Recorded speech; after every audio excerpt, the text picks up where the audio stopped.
Welcome again on Igbo History TV. Kindly subscribe to this channel. Turn on the notification bell for more updates. Living sacrifice among the Igbos. The Igbo is one of the three major tribes occupying the both half of the Niger River. With a larger population living in the southeast geopolitical zone of the present-day Nigeria. They have cultural traditions and customs, which help in maintaining their society. Just like the belief systems of other cultural groups, man has designed various institutions and webs of customs that regulate and order his social life. Note that belief systems deal with everything man can imagine.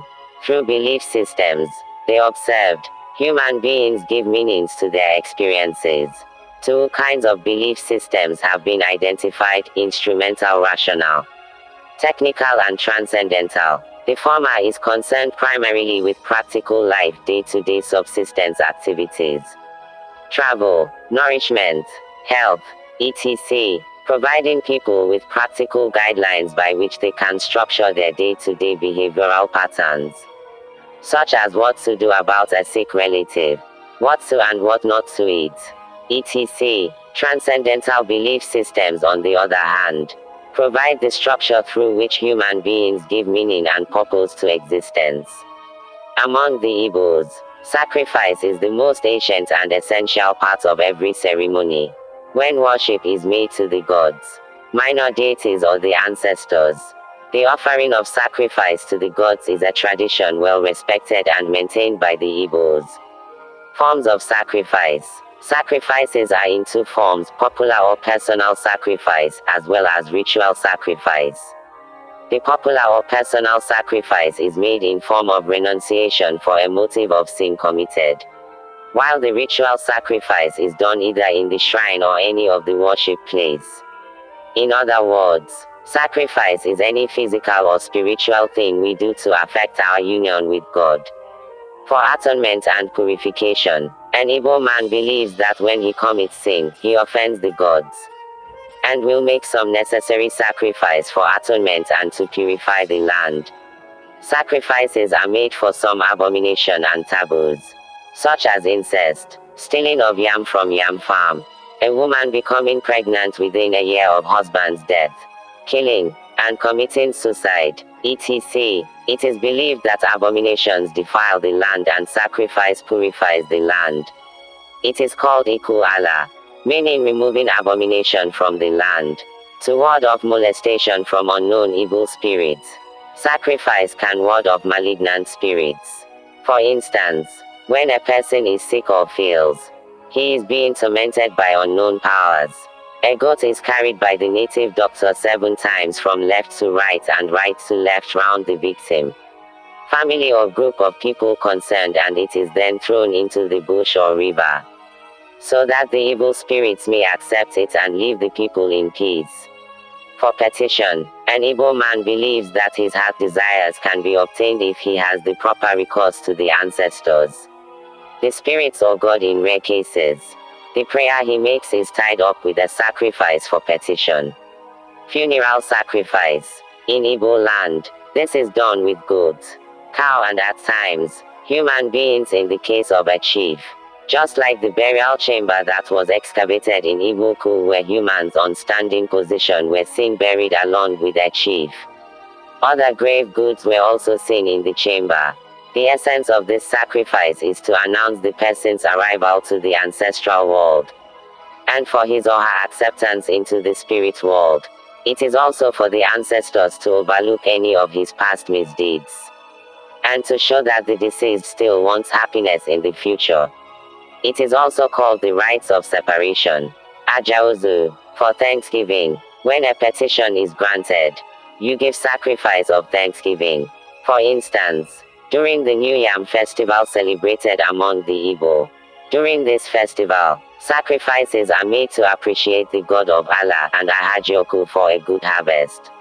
Living sacrifice. This is where or when some objects or victims are offered to a deity without being killed.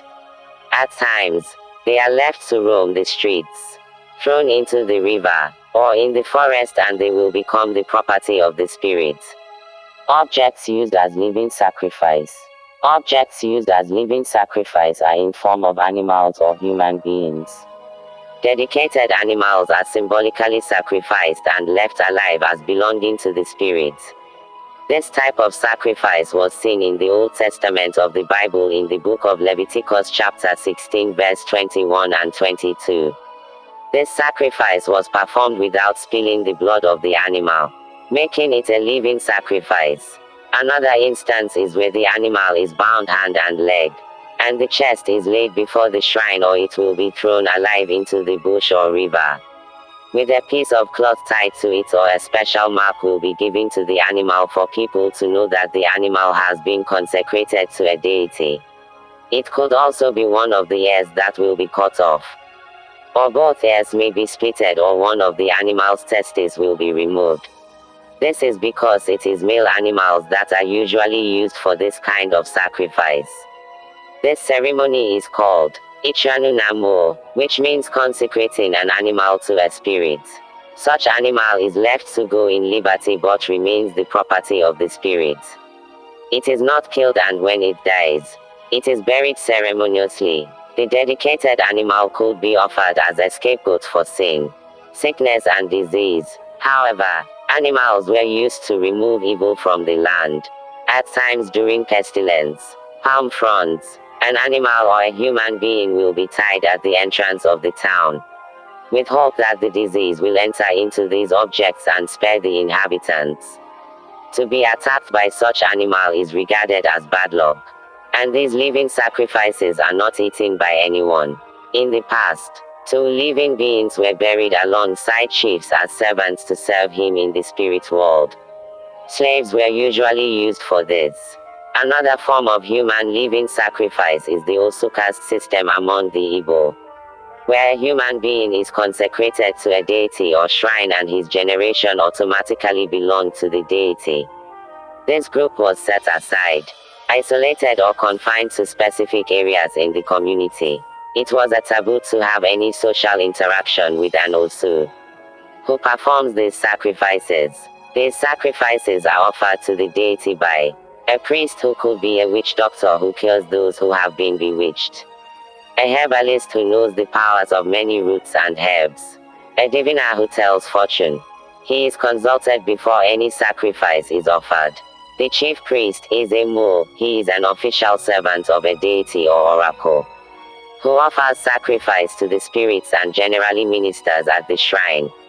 Religion and living sacrifice. The coming of Islam and Christianity into Africa had much influence on the African traditional religion in its entirety. The coming of Christianity into Igbo land in 1846 altered the act of living sacrifice, most especially the human sacrifice.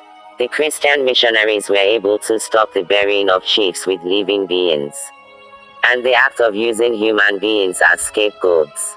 Although some people still offer sacrifices, but it's no longer being celebrated as in the past.